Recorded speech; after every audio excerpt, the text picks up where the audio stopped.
friends. How are you today? It is Sunday, 8 p.m. Eastern.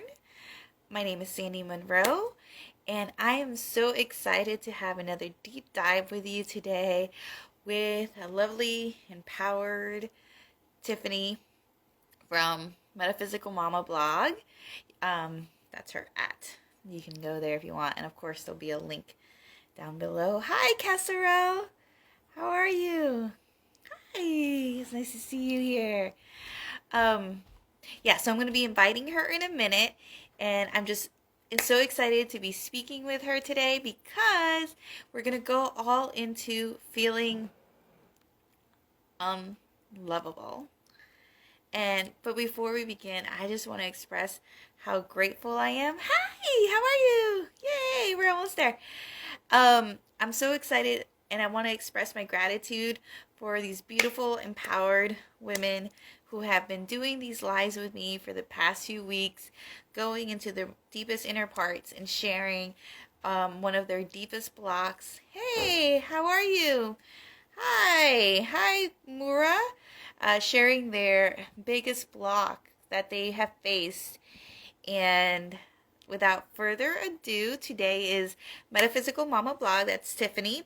She's going to share how she used to feel really unlovable and how she overcame that, so that hopefully there'll be some good info, good tips for you today, so that could be you if this is something that you're currently struggling with, which I know many of us have received that throughout our childhood.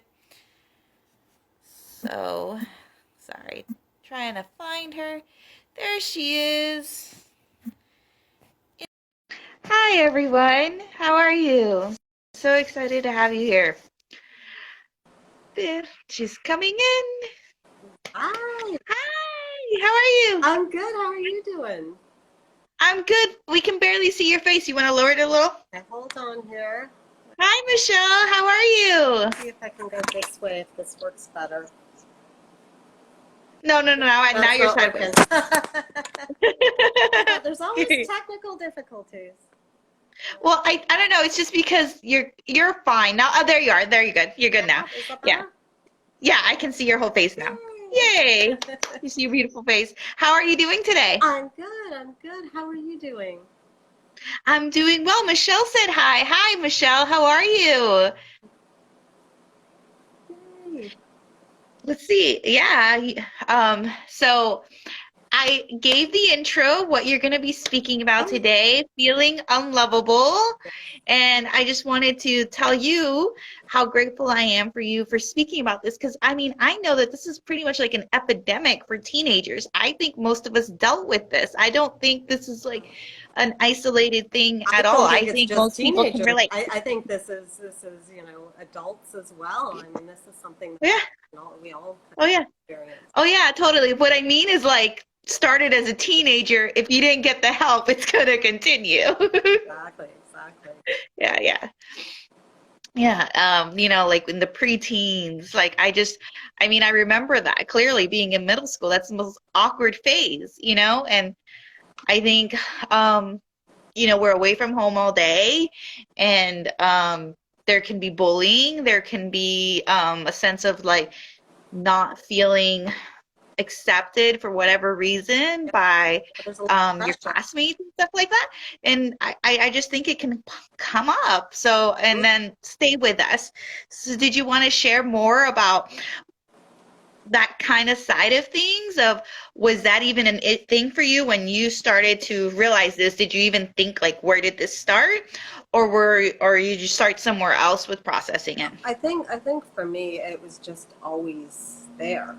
I just always remember. So it started probably, when I was quite young in school, that pressure to fit in, for sure, right? And also, that's when you start really comparing yourself to other people, right?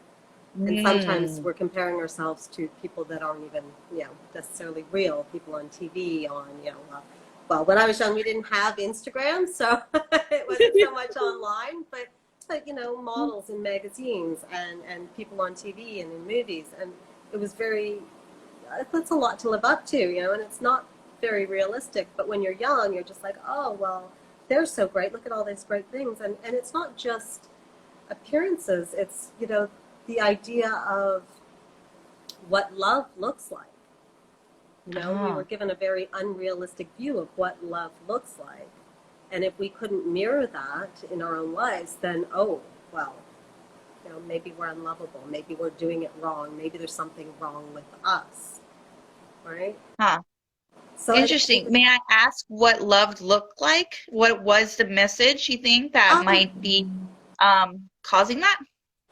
well, I think it's different for everybody. I mean, it really depends. But I know for me, just watching movies, you see, family lives are easy and perfect, and everybody gets along, and you know right away that you're in love, and there's all these things. And when your own life doesn't mirror that, it's like, huh, right? Because that's where we look to learn. We look in the books we read, we look in the movies we watch, the shows we watch.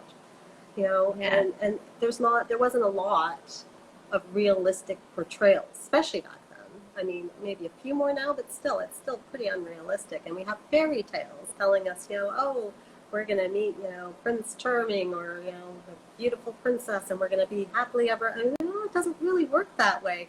And it doesn't mean it's wrong, and it doesn't mean it's bad. It just doesn't necessarily look like that. Right? Huh. I loved what you said because I wasn't even thinking about that. Mm-hmm. But when you said it, it was so true. And because when you're young, first of all, when you're a child, you don't really understand the difference between real and not real. Like that sounds kind of weird to say as an adult, but there is that learning curve, especially for very, very young children, right? Before I 5. think it goes on even later. We have this. Yeah, even later. It's not that we don't know it's not real. It's that we haven't seen what is real yet, so we don't have anything else Yeah. to compare it to. Right? Yeah, yeah, yeah. I'm trying to explain what I mean, but like Mm-hmm. there's like this because I remember when I started to wake up and realize some of these things were fantasy and imagination and not based on reality. And you're right, it was even like older where I started to really get more into it, but it like I guess like well like you kind of know when like not real like oh it's on TV but like Yeah, but the mind can't really differentiate between dreams and movies and exactly. real. Yeah. It's like cognitively we can like we can say that oh it's Oh, just a yeah. It's just movie a movie. but there's something inside of us that honestly really can't. That's why we tremble when we see like a fearful movie. Hi Brujas, hi, nice to see you. That's why we tremble when we see Yeah. like a fearful movie or like or we have a dream where we get shot or something and we're afraid because there's something in us that kind of can't tell and does respond. And we definitely can see it when we're having those kinds of reactions, but we can't it's a little bit harder to notice when it's like what you mentioned, seeing a perfect family Mm-hmm. on TV and gather that that's not completely real. And I was like that. I remember thinking families were really like that, like what you just said. Yeah. It's so crazy. It's true. And you have a hard time because you don't have a lot to compare it to yet. You only Hmm. have and when you're young, you don't have this wide experiences. You have a very limited input, right? You have, Hmm. your family, you have school, maybe you spend some time around some of your friends' families, but you don't really, you're not out there that much. So what you see on TV, it's like, oh, well, why is their family like that and mine's not? I know they're not real, but, you know, isn't that what families are like? Are they supposed to be like that? That looks great. And there's also a part of you, I think, that wishes for that to be real. So it makes you cling a little bit harder to it, right? Because there's that little bit of, Yeah. oh, I wish that was real. I wish that was real. Mm. And when we're young, I mean, this carries on when we're older, but when we're young, our whole world really does revolve around love. We want to be loved and cared for when we're young, more so, I think, even than when we're older. I mean, when we're older, we still do, but we have other things that, preoccupy us as well. But when we're young, it really is. We're looking for love. We're looking for love from our parents, from our peers, from our teachers, from our siblings, from our friends, you know, from everybody, right? We want love. That's what Hmm. we feel like, you know, that's what life is, being loved, right? And we don't really know how to do that for ourselves yet. And I think this is We're only where getting some it of the from messaging a past. starts getting confusing, right? And then you carry Yeah. that into your adulthood. Yeah. So what I'm hearing you say is that this feeling of feeling unlovable can come from different um events, areas. Hi, Robin. Hi, nice to see you in our lives. I'm so excited to see you here. And it can come from these things legitimately that don't even have much to do with your actual experience. It just has to do with comparison at this Yeah, point. yeah. I mean, that's one way it does happen, right? And it's pretty sneaky. Yeah. You don't see it coming. You know, you sit there and going, well, I had an okay childhood, nothing from it, you know, for a lot of people. So Hmm. what's, you know, why am I having this problem? Well, it could just be something as simple as that, or it can be trauma. Trauma can, you know, lead to these feelings of unlovable too. It could be something someone said to you know, when you were younger. You know, something simple, you know, just kind of trying to get you motivated, like, ugh, if you keep doing that, you're never going to make it. And what do you hear? You're never going to make it. And that repeats in your head over and over and over and over again, and can keep repeating for years. And suddenly you believe you're never going to make it. So you will self sabotage to prove that thought right. You now believe I am never going to make it, and you will do everything to prove it right. Completely unconsciously, but this is, you know, what's going on in your head. I'm never going to, you know, whoever said that to you, their voice will just keep repeating it over and over and over in your head, and eventually it becomes your voice, and then it's your belief, right? So Yeah. it can come from a lot of places, but it's a powerful, powerful thing to happen when you feel that you're unlovable. It can really cause a lot of, it can cause a lot of problems in your life and can really keep you from living your life. Hmm. What I heard you say, because I love that you pointed that out, that they were meaning to be helpful by saying if you keep doing this, Mm-hmm. but all you heard was you're never going to make it. They were trying to steer you in the right path, saying like basically stop doing this. This is hurting you. But all you hear is I'm never going to make it. You didn't hear the good advice they were trying to give you. I love how you actually said that because most people don't point that out. I think that's a big one for a lot of us. I think a lot of times it's well meaning people in our lives that say something to us, and we don't hear the well meaning part. We just hear the part that makes us feel bad.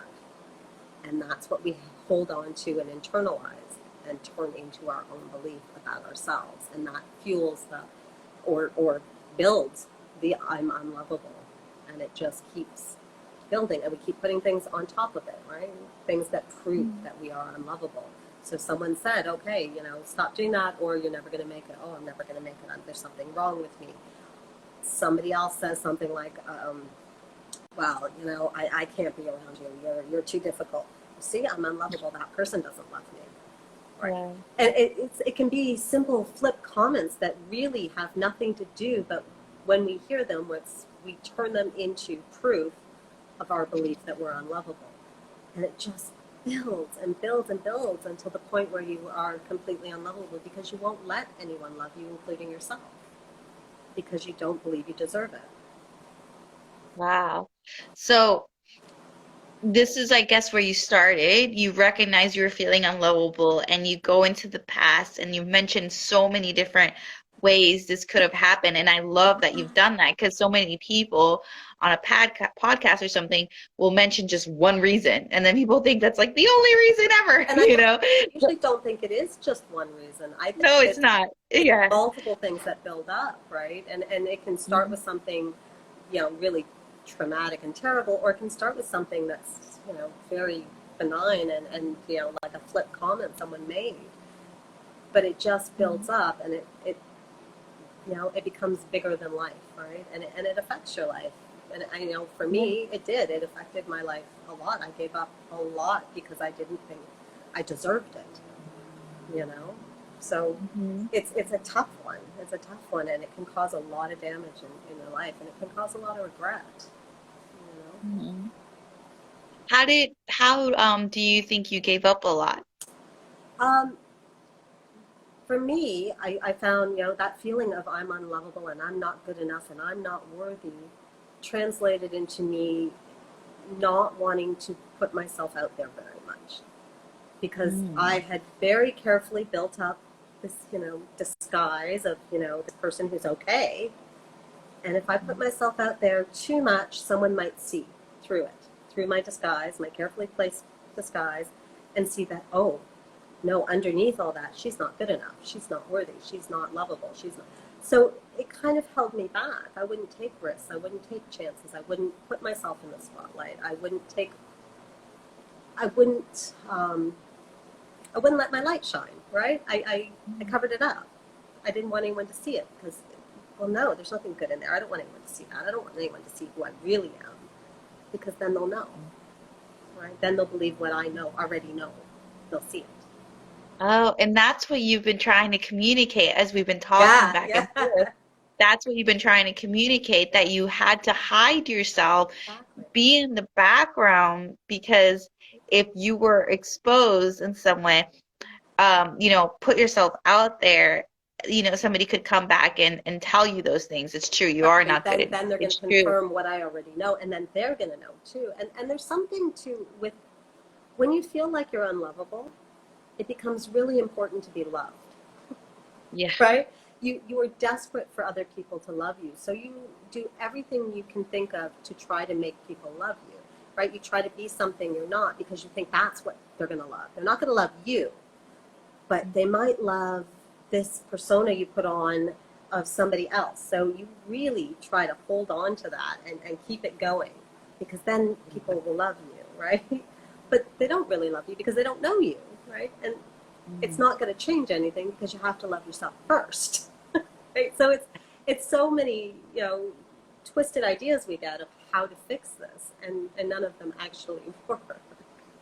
Yeah. And what you said, you're not really going to love you because they don't really know you. Mm. I also felt like even if they think they do, like they're going to think they do know you, Yeah, right? Because that's what of you're course, portraying. right. But they don't really, there's like an absence of real connection and Yeah, real love exactly.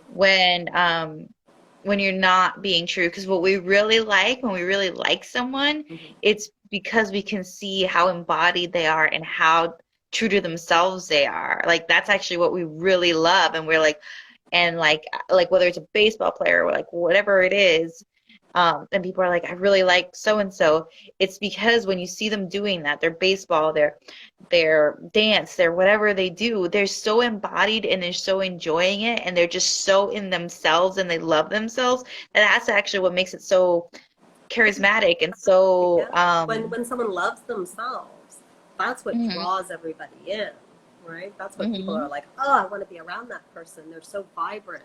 That's Yeah, that they love exactly. themselves. That's what that real, true, honest vibrance is. It's love for themselves. It's confidence. Hmm. You know, they're showing a little piece of their soul, to you. They're sharing it with you.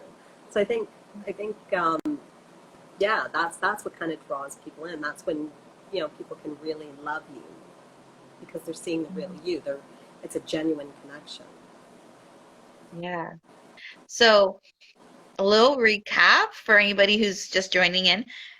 We're doing Unlovable, and she spoke about you've spoken about the things that could have happened in your childhood, which aren't necessarily traumatic. There just could have been niceties that people could have said, but all we took from it was the little remark of it's not going to work out, if you keep doing this type of thing. You only hear that it's not going to work or things like this. And then we moved on to why does that even matter? How is it affecting your life? How are you even aware that what is currently affecting your life is the fact that you actually feel unlovable? And you mentioned that it's because you don't show up. you are afraid to be seen, like for who you really are, Mhm. because you feel like you'll be exposed. Exactly. Hmm. So where do we go from there? So we now know what are the possibilities. We now know how it's affecting us. How can people start to heal that? Um, well, I think everybody kind of comes about it differently. I mean, the realization is definitely the first step. I think Hmm. then you have to start working towards loving yourself. You have to start being kind to yourself and stop being so mean to yourself. Because I know, man, oh man, I was mean. I was just mean to myself. I was terrible. I would say things to myself that I would never say to another person, ever, ever. You know, just berating myself constantly for the smallest things, right? Like, oh, idiot, oh, you know. And that's the first thing you got to stop. Because that Yeah. just, I mean, our thoughts have power, right? So stop Hmm. thinking bad thoughts about yourself. When the bad thoughts kind of come up, you know, just stop. Stop and change it around and change it to something more positive. And I know for a lot of people, especially when you're first stepping into this kind of journey of trying to love yourself, you can't go from, oh, I'm an idiot to, oh, I love myself. It just, it doesn't work. But it can go from, you know, I'm an idiot to something more gentle, like, I'm human. I make mistakes. That's okay. You know, everybody Hmm. makes mistakes, right? I think we have to start small and build on that. You know, so that was kind of for me the first thing I did was start trying to use better language with myself and better thoughts, changing my thoughts, and Hmm. being kinder to myself and doing things for myself. Like I would bend over backwards to do anything for anybody else to the point where I left nothing, there was nothing left for myself. I didn't take anything for myself. I didn't take any time for myself. I didn't take care of myself. I was too busy trying to prove to everybody else how good I am. Look at, I'm going to do everything for you.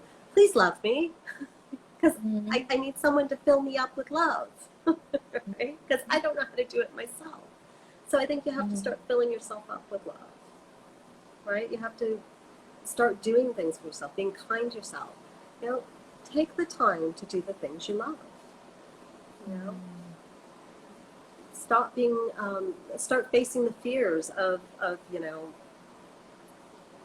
take the risk to live the life you want. If you want a new career, if you have this dream job, go for it.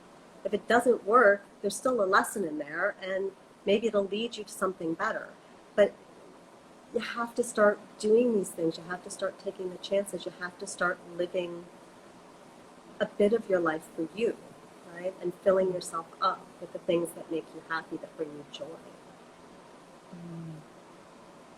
And that's I love how you just tied these two things together, because usually when we hear advice, it's just blanket, take risks, do what you love. Um, but if it were that easy, more people would do it. mm-hmm. And you just mentioned you're maybe not doing it because you don't love yourself. So work on that first. Yeah. And then it's going to be easier to Mm-hmm. take risks and to do the things you love, because you'll just find that you're so embodied, so in your body, and you're so present and you love yourself, that it's really, honestly, when you're in that, for me, when you're in that space, you don't even really see it as a risk. You're just being you. Exactly. It looks like risk for other people though. Like, um, they're like, "Oh wow, you're so courageous," this and that, and it's like, Not really. I just wanted to." You know, I'm um, just being me. I'm just yeah, doing my yeah, thing. yeah, exactly. Yeah. And that starts. That's a whole other level, and that's the whole perception thing. But usually people don't talk about these things. But like you just mentioned too, I feel like it's very real. It's once you're in this space, it just comes out naturally. You are just being yourself. Like if someone like Oprah, was feeling this way her whole life, I don't think she would have ever done all that she's done. Yeah. Well, but I think even with somebody like Oprah, I mean, she overcame a lot of obstacles. She had a lot of tragedy in her life, and Mm-hmm. she decided that she was more important than any of that, Hmm. and that she was going to Hmm. push through the fear, and she was going to put herself out there no matter what anyone thought. And, Hmm. and I'm sure there was days that she just wanted to, crawl into bed and cry and go, "Oh my God, they don't like me." I'm sure. but Yeah. she kind of got back up and went, no, but this is important to me, and I love myself enough to keep pushing for what I want, right? And that's hard to do, and that's hard to do when you don't love yourself, right? And I mean, like, there's no way I would have even done this live. If you asked me to do this live 10 years ago, I would have been like, no, there's no way. You know, oh my God, Yeah. everybody see, they'll see what I am. They'll see that I'm no good. They'll see that I'm unlovable. They'll see, right? But, Mm-hmm. you know, there comes a point where it's like, okay, no, I love myself enough that I'm going to stop being so afraid. I'm going to be uncomfortable and do these things because I know it's good for me. I know it's what I want in the end, and I know it's the path I need to take. And you become not fearless, but willing to face the fear because it's for a better cause, and you don't want the regret, right? Yeah. And of course, once you've done them a few times, you're not afraid of them anymore. You're going to be afraid of something new that you Yeah. haven't. Maybe. Yeah. Yeah. Well, probably a few times, Sure. like, more than a couple or three. Um, but at some point, you're not there anymore. At some point, it's like you're at that vibrational level, right? And it's something new that you haven't done that They say becomes. when you take a step out of your comfort zone, you actually expand your comfort zone. Your comfort zone gets a Yeah. little bit bigger, and then you take another step out, and it gets a little bigger and a little bigger. So I think that's Yeah. kind of, you know, Hi, Tickle Mind. How are you? So lovely to see you here. Yeah, yeah, totally. I agree with you. You're expanding mhm. and you're I don't know if I want to say this on a live, but I'm gonna say it. No, I'll just say it later. Um because it's yeah. But so anyway, any last like tips, anything you wanted to say? I did want to make it clear that you're expanding this idea of unlovable. It's not just I feel unlovable. It's and I don't know that we touched on that yet, but it's the Mhm. anxiety that it creates Yes, when you feel that way because you mhm. keep feeling anxious about what other people will think about you, what they will say Exactly, about you. exactly. Because even though you believe that you're unlovable, it's you don't want anyone else to know that. You Mm-hmm. don't want them to see that truth that you believe, right? You want them to Mm-hmm. think that no, there's nothing wrong with her. She's great. She's not unlovable, right? Or at least that was for me. And I've you know, and I've had clients the same sort of thing, right? They, you know, you believe that, but oh my goodness, you don't want anyone else to. Right? You want everybody else to think you're perfectly fine and healed and healthy and no problems. You're lovable, you're confident, you're all these wonderful, wonderful things. Just don't look too closely, right?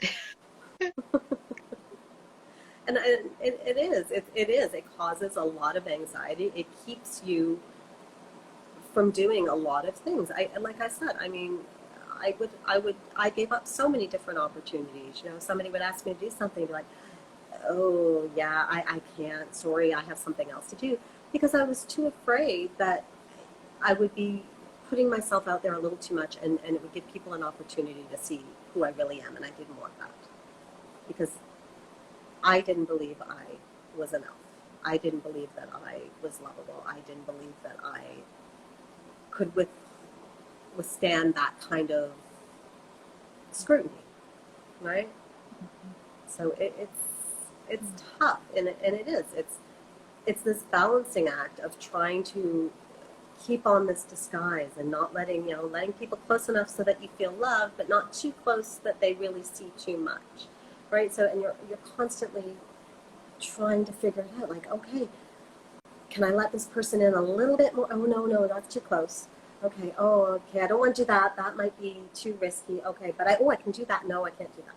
You know, and you're constantly trying to build yourself up. And I mean, for me, I would some days it was like I was building a personality from the ground up. Like, who am I going to be today? You know, I had forgotten how to be myself because I was Wow. hiding it for so long. Mm-hmm. and keeping people away for so long. I just, Yeah. I was kind of building a new personality, a new person every day, putting on my makeup and, deciding who I was that day. Right? Who am I Yeah. today? And it's an uncomfortable way to live. It really Yeah. is. Wow. You went really deep there and actually going far into saying you actually had that thought, I'm guessing, of Yeah. who am I going to be today? Of Oh yeah. who will people accept today? Because I'm only going to be who I think people are going to accept. Exactly. Exactly.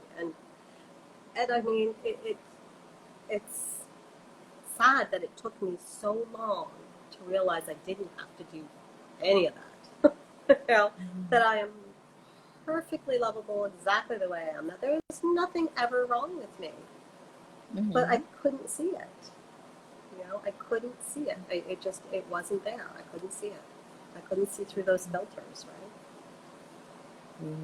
You know, the more that you say that, the more I'm like, how could most people see it when like I was a kid, so I know what it's like to be in school. And also for a period of time, I was a teacher.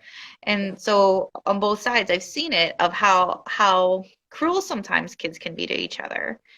And so there's a lot of that game being played of being the right person, wearing the right clothes, all of those things. And so it's almost ingrained at you at a very young age to Well, and I be somebody else. Like you could be somebody who doesn't care that much for makeup, but all the girls were doing it already, Everybody else, and you're so going to you do it. did, or Yeah, exactly. or whatever it could be, Well, right? Because what I they're always found interesting too, especially with kids. I mean, this is something that we do as adults too, but it's usually a little more subtle. Lately, it's been a little more out in the open, but usually it's a little more subtle. But the thing that always I found interesting as a kid, and I noticed it, and of course, I couldn't figure out what to do with that, but I noticed it. Like in one school, one thing was acceptable, and you go to another Mhm, school, and they felt something else was completely opposite was acceptable. Right? And it's mhm, like, well, and it's like cultures, right? In one culture, mhm. women need to be robust and round and full, and in other cultures, like our culture, we need to be these skinny little sticks that, and the ideas of beauty, right? That's an easy way to go, right? It's completely different from one culture to the next. So it's like, Mhm. well, you how do you, how do you fit in everywhere? Like, what do you do, right? One place they're Yeah. telling you got to be like this. One place they're telling you need to be like that. And that's why I think it's so important to just kind of go, okay, screw it. No, I don't care. I love me, and Mhm. that's all that matters, right? And Mhm. Yeah. I think that's where we need to get to. Like everybody, I think we all need to get to that point of like, no, I love me. I'm good. You know, I Mhm. can do whatever I feel I need to do to make myself, to better myself. But that doesn't make Mhm. me more lovable. I'm already Mhm. perfect. That's just me learning and growing and becoming everything I can be, which is very different from trying to be something that you're not, to be lovable, to be good enough, to be accepted, right? Mhm. So I think Yeah. that's, yeah, but it does. It starts in school, and I think it carries on through adults, going to in slightly different ways, but it's still there. It's In still the workplace. yeah, yeah. To Mhm. are you got to get in with the gossipers around the water cooler, or else you're left out, right? So you have to be, Yeah. and if you're not a gossiper, you're maybe really uncomfortable standing around the water cooler talking about the person that you actually really like, and everybody's talking about that person. You're like, oh, if I Yeah. say something, will they still accept me? Will they still like me? Will they still let me in their club? you Mhm. know? and Yeah. and this comes up a lot for us, and I think it really has to come down to, all right, how confident are you in yourself? How much do you believe in the person you are, and can Mhm. you be comfortable in that? And I'm not saying stand up every time somebody says something that makes you, but you can walk away. You can not be a part of that. You can decide that, you Mhm. know what, this isn't for me. Have at it. I'm not taking part, right? Mhm. But you have to do what's true for you. Mhm. And that's So all of this, what you're saying right now, was a part of that journey of everything you had to unlearn, which was basically kind of being like a chameleon, adapt, adapt. I people remember please, actually, adapt. Yeah, absolutely. I remember actually knowing somebody who like I was told that about. Like it was like so weird. It was like I met and like everything I did, that person was like, me too. And it was like, Yes. really? And so I didn't know that that person was like that. And so I was just like, we have a lot in common. And then somebody else came to me and was like, that person does that, right? Like when that person was close with so and so, that they were into this stuff, and now because they're, your friend, they're into these things. Hi, Shannon, how are you? And it's just exactly what you're saying, and that was a young age. That was a young age of somebody just trying to fit into whoever and do exactly what other people were Well, doing. looking to, yeah, Just looking to and fit as you're yeah, as you've said everything, as we've talked about everything, I never had thought about that person, but well, I kind of was a little bit aware of it even back then, but even more like hi, thank you. in. That person was just trying to be loved Yeah. and accepted. Well, and that's the thing, and we're so quick to judge these Hi, people. Thanks for all the love. um, yeah. yeah, we're so How are quick to you? judge these people Uh-huh. because it's like, what are they doing? They're so fake. They're so fake. But they're just looking to be loved, right? They're Mhm. looking to be loved and accepted, to fit in, and and it's hard. It's hard to be around people like that, which I mean, is exactly, they're doing it so they fit in, but they're also, in doing so, they're making us go like, oh, gee, Who are I you? don't want to be around you. Yeah, It's yeah. too That's how I uncomfortable. felt when I realized that person was being a chameleon. And it was like, I don't know who you are because apparently when you're around different people, you're completely Yeah, different. So I now don't know if I can trust you. yeah, And it's all coming from everything you've been talking about, though. The person's not trying to be skeevy. The person's not trying to be underhanded or anything in any way, just trying to be loved and accepted. yeah, yeah. And it makes you think, right? It makes you look back at the situations in your life where you met people like this, and it's like, oh, right. I mean, they say you shouldn't judge people because you don't know what's Mhm. going on. It's true, right? You don't know what in their life is causing them to do these things and to act this way. And for most things, I think most people are. They're just looking for love. They're just looking to be accepted. They're just looking to fit in, right? That's human nature. That's what we strive for. Yeah, totally. Hi, B Brandocious. So nice to see you here. We are getting toward the end. If you have any questions, please let us know right now or in the comments down below if you're watching the replay. As we're ending this, there is just so many tidbits that you've given us. You've taken us through the whole journey Yeah, I tend to of give a little too much sometimes.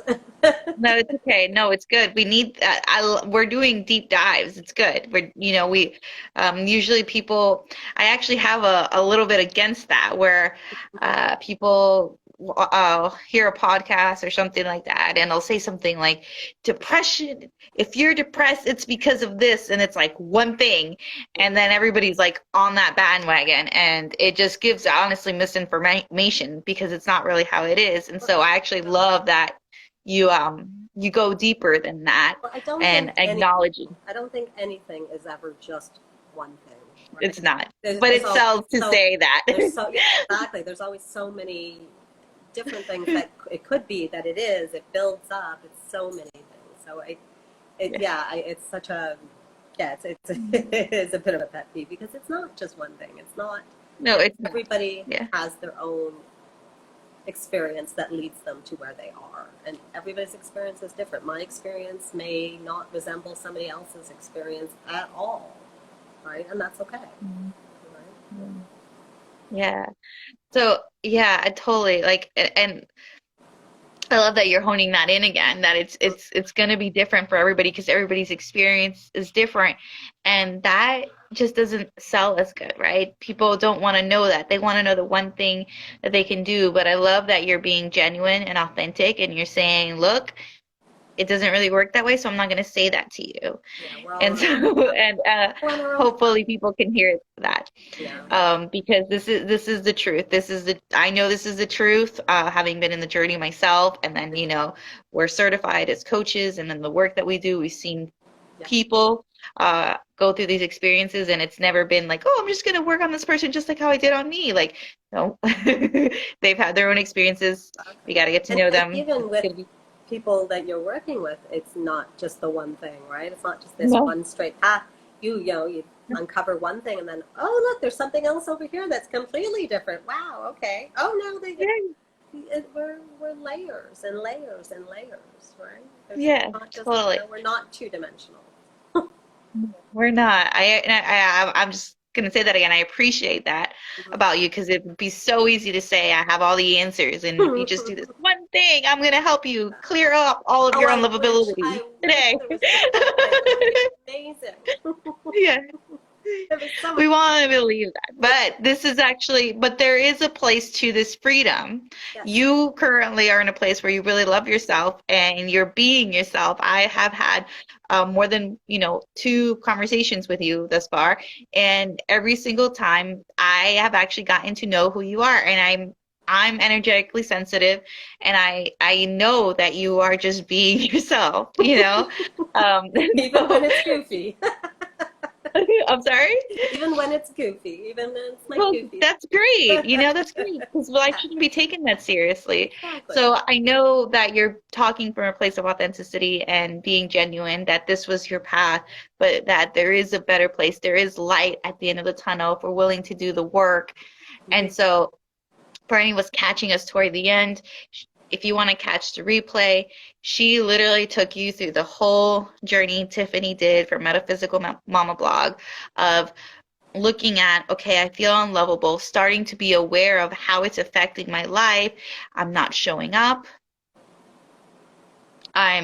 I don't want people to see me, which is then preventing me from having opportunities because when they ask me to do something, I say no because I'm afraid of being seen. They'll get to know me, who I really am, and I know I'm not enough. I know I'm not lovable, and I don't want them to see that in me. And so, but you took from that, you knew then where it was coming from in your childhood, and it could be coming from so many things, not even just trauma, but even just TV and seeing things that we see in TV and thinking that that's real, and or comparison, and that whole game starts. And then you've taken us to this end here where you basically started to be gentle and kind to yourself. You started to say, so if you've been taking notes, you should start taking notes because you started to say, you can't just straight out say, I love myself. You started out with, I'm human and I make mistakes and that's okay. And it just slowly progressed into you loving yourself more and being able to be more authentically you as you started to realize what you wanted out of life and doing those things and showing up for yourself more in the way that you could do the things that you love to do rather than only being there for other people and doing what everybody else wants you to do. I think. Yeah. Did I miss something? Not at all. I mean, the one thing I would add to that is, gratitude. Oh, yes. Yeah. Start, start some sort of gratitude practice, and not only being grateful for the people and things in your life, but also for the things about yourself that are good. Start looking for those things, I'm grateful that I'm healthy. I'm grateful that, I'm grateful that I like my hair. I'm grateful. I'm grateful that I don't have a I don't know, something. Right? Just start looking for the things to be grateful both in your life and about yourself. Because gratitude. And you were saying I don't know because at first you don't like anything about yourself. That's true. Yeah. But yes, it's hard. It can try to say you at least like your hair or something. Well, and then it becomes more, it gets easier. Then it's like, I love that I care about people. I love that I can make people laugh. I love that, I go out and I have a smile on my face and make everybody around me smile. I love, it becomes more and more, and it expands. The more you do it, you Mhm. start seeing more because now you've got a new filter. You've gotten rid of the filter of, I'm not enough, I'm unlovable, and now you have this new filter of looking for things to be grateful for, looking for the good in life, the good in you. And once that filter's on, it becomes a lot easier to see it, right? You've changed your perspective.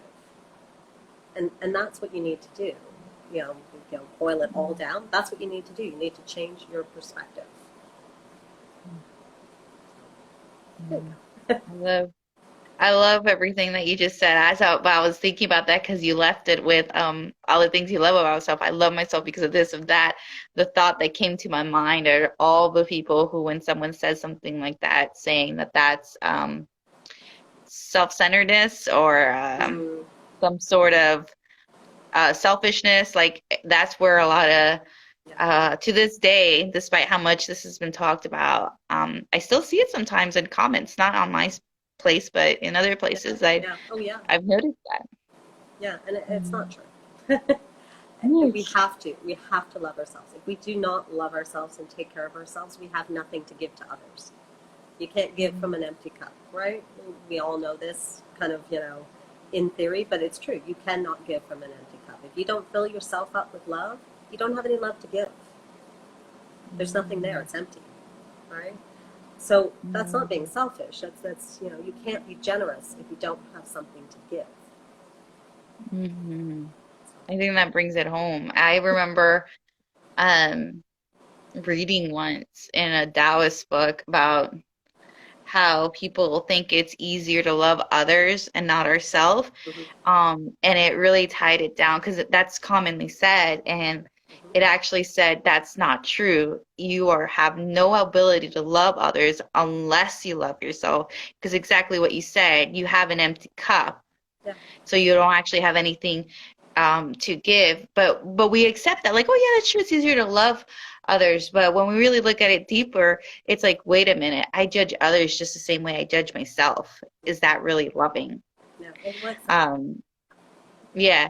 And but we don't see it. We just think, oh, of course I love other people. We say that, but it's actually not true. And the path to loving other people is loving yourself first. Well, Because if yeah. there's if you have the tiniest little bit of energy of judgment in you, it's actually not tiny, it's bigger, and you're not just judging yourself, you're judging the world around you. Well, and That's it like may a not even be that's judging, but it's that negative energy that you're holding. So maybe you're not judging people. Maybe you are just judging yourself, but you have that negative energy inside of you, and that is going to spread to everything in your life. It is going to touch hmm everything, and it's going to grow and it's going to expand. And hmm who knows how it's going to come? Who knows how it'll manifest? But it's there, and it's negative, and it's going to cloud everything, right? So yeah, yeah, totally. for sure, absolutely. Yeah. Yeah, I see it. Yeah. Yeah, no, I totally get it. The way that I saw it was that it's so easy to say we don't judge others, especially if we're thinking I don't judge my husband or my mom and things like this. But Yeah. when I read it personally, the thought that came to my mind was like, but how easily do we judge strangers? Oh, Like, how easily do we judge celebrities? And I was just like, right. oh, we're just hiding it because those people aren't real people. Yeah, yeah. Oh Um, no, I don't know how they stand it. I mean, yeah, I yeah, feel so yeah. bad for some celebrities, right? Yeah, yeah, yeah. But no, it's They're a just an easy scary. punching bag because they're Yeah, not real people. yeah, And so and they are. Yeah, it's they terrible. are real people for sure. Yeah. Yeah. But it was to me, it was like this huge aha moment because I was like, oh, it's just being hidden. We're hiding it. We're doing it in a way that is culturally acceptable. Yeah. Well, and through gossip mags and gossip sites, Yeah. and but the thing is that poisons the well, right? It's hmm back to that little trickle of negativity that poisons the well and spreads out into our lives, right? Yeah. Yeah. Because it's never just a little bit. We think it's just a little bit, but like you said, it poisons the whole well. Just one drop, poisons the whole well. I remember when I was in my self-love journey.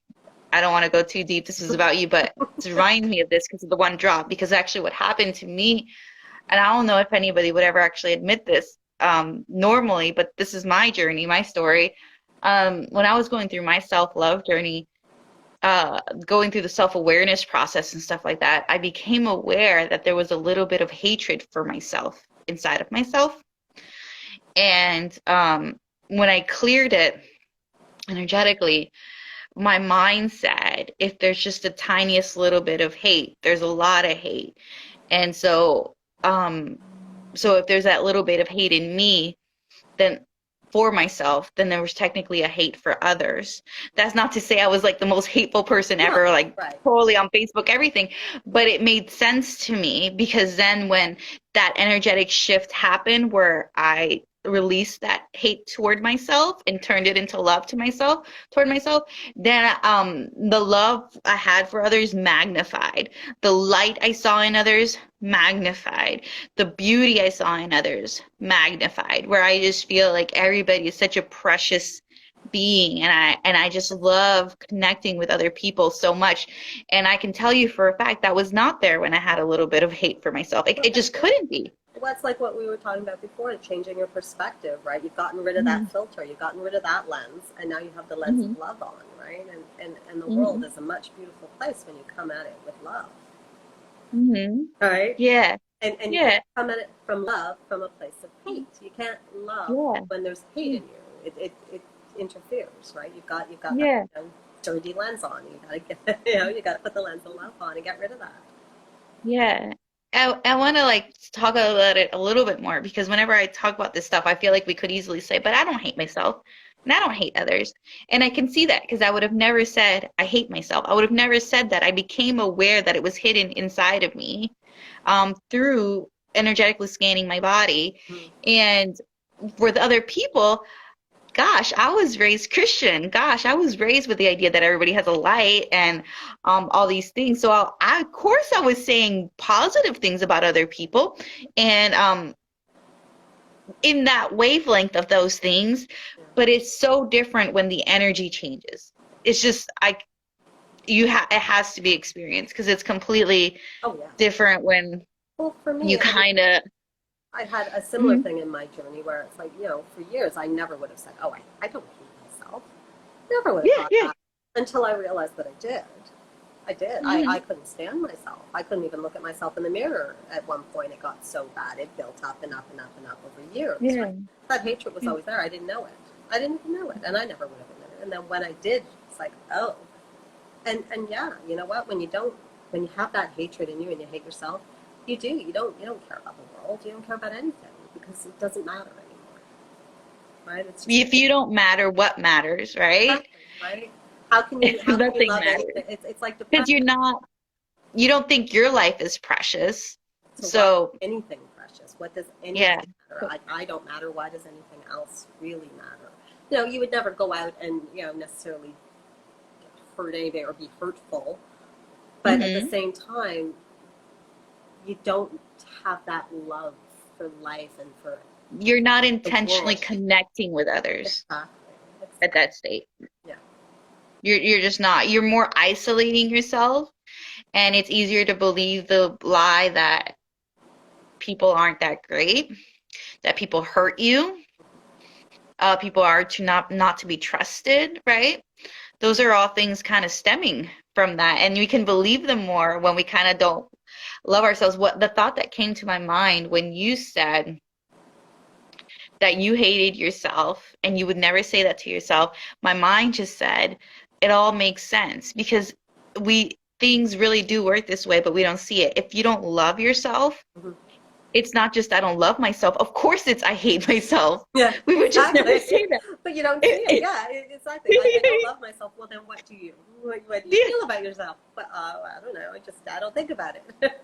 Yeah, that's what you would say, but it's not true. That's the thing. Yeah, that's the learning journey I've been on, where it's like people will just say, I'm just a little bit afraid. It's not. If there's that little bit of energy in you, you're actually a lot afraid. And if you actually do Yeah. hypnotherapy work or anything where you go into your subconscious, into that fear, you're going to realize, oh my gosh, I'm so afraid. Yeah. But you're thinking it's this small. Yeah, it may be that small, but is it keeping you from doing what you want to do? Yes, well then Yeah. it's not that small. No, it's not that it's small. like a big wall that's keeping you from what you Yeah. want, right? Yeah. Yeah, yeah. But like when you actually go into it, I don't know if you've ever done hypnotherapy work, but like or self-hypnosis, but when you actually go in and you have to feel it, Hmm. it's like it would have when you're just conscious, it feels like it's this small. Yeah. When you're actually into your subconscious, you it's all dark.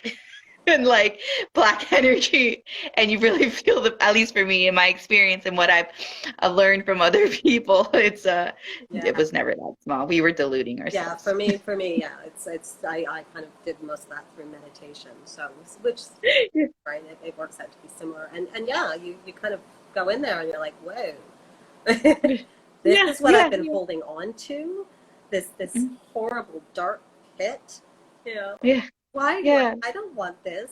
This is not what I want my reality to be. This is not what I want my life to be. I want, I want love. I want happiness and joy and, Mhm. generosity. But you don't, yeah, you don't know. You're so busy covering it up, right? Oh, it's Yeah, nothing. It's fine. It's fine. It's not a it's fine. gaping wound of hate. It's fine. No big deal. Mhm. Well, it is a big deal. It is. Thank you so much, Tiffany. I think Thank the you. biggest takeaway, if anybody can see anything, is to please start to look into this because, as even Tiffany said, yes, if you're not really loving yourself, there's some hate in there for yourself. And hatred creates disease in your body because it's negative energy. And as you actually talk about this, we're not going to go into it this time around, but you actually talk about, oh, watch the other live that I did with her because Yeah. she talks about this, and she talks about this in her blog that You it have was such a great self memory. love. Yeah, that it was self love that healed her. It was love that healed her, and and it is because we have these negative energies like hate and stuff in us. We hate ourselves. That is creating disease. That's creating tension, constriction in our bodies. And once she, Depression and I'm sorry, and depression and and depression, anxiety. yeah, all the things that we don't want. And but she, through her own journey, totally go look at her blog because she talks about this, and I love how open she is about it, how she discovered it, that it was loving herself that then started to release these energies, these disease, this sickness, this not feeling well, not feeling good. Um, and so that now she feels good. You feel healthy and you feel I do. good. I do. Yeah, yeah, yeah. Is there anything else you would like to say? Like where can people find you? Um, Anything you got? yeah, they can go over to my Instagram and just Metaphysical Mama blog, and you pretty much can kind of go to my website from there. You can connect with me on Instagram anywhere, pretty much. But yes, start on Instagram because I mean that's where we're at, right? Yeah, that's where So, you're at. yeah.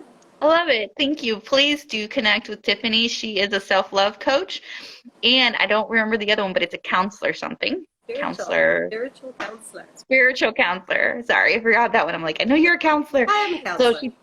she ties both together. She not just knows the as a spiritual counselor aspect, she knows the self-love aspect. And if you take a look at the last live we did, just scroll down a little bit in the Yeah. IGTV, you will see how people think they need to start somewhere else, but it actually starts with self-love. So it makes complete sense that she's incorporating that into her practice because that is the beginning of the journey before we can go anywhere else. Exactly. So thank you so much, Tiffany. I love you. I love I having you love it. here. Yes, I love you, and I always enjoy this. I love our chats. They're so much fun. They are so much fun. I just love your beautiful spirit. Oh, I just love you so much. oh, you're so I sweet. really do. Like this is not like seriously, we've had chats Yes, outside of we were becoming um fast friends. yes, we have. She's just such a loving, adorable, authentic spirit. So yes, if anything has resonated with you with her, I just want you to know it's all true. What you're feeling, that vibe is real. She really is real. She really is genuine. She really does want to help you I do. lean into that vibe if you're feeling something. So thank you so much. Have a good night. You too. Bye. Bye. Well, that was fun, wasn't it? Did you enjoy hearing her story? Did it inspire you in some way to take action today to start right now? I hope it did. I hope that it did. Please do share that aha moment or that action that you are going to start taking today, because when you speak it out into the world, when you say it out loud, you are starting to create that momentum for it to happen. Because when we keep it inside ourselves and it just stays in here, and we don't necessarily take action because it's only in here. Once we say it out loud, we're being more honest with ourselves and we're taking more responsibility. And it becomes more of a, I am going to do this.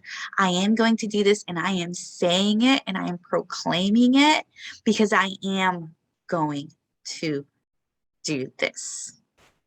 No apologies, no excuses. I am going to do this. So if you had that moment, or any moment, please do leave a comment down below so that I can read it and that others can read it and we can all celebrate with you. If you would like to see more like this, please do hit the subscribe button so that you can get notified when new content comes out, and hit the like button. The more likes it gets, the more it can be seen by other people who need to hear this information as well. I want to express my gratitude for you showing up for yourself today and being here in this important conversation. And I hope that you have a blessed, blessed, blessed rest of your day.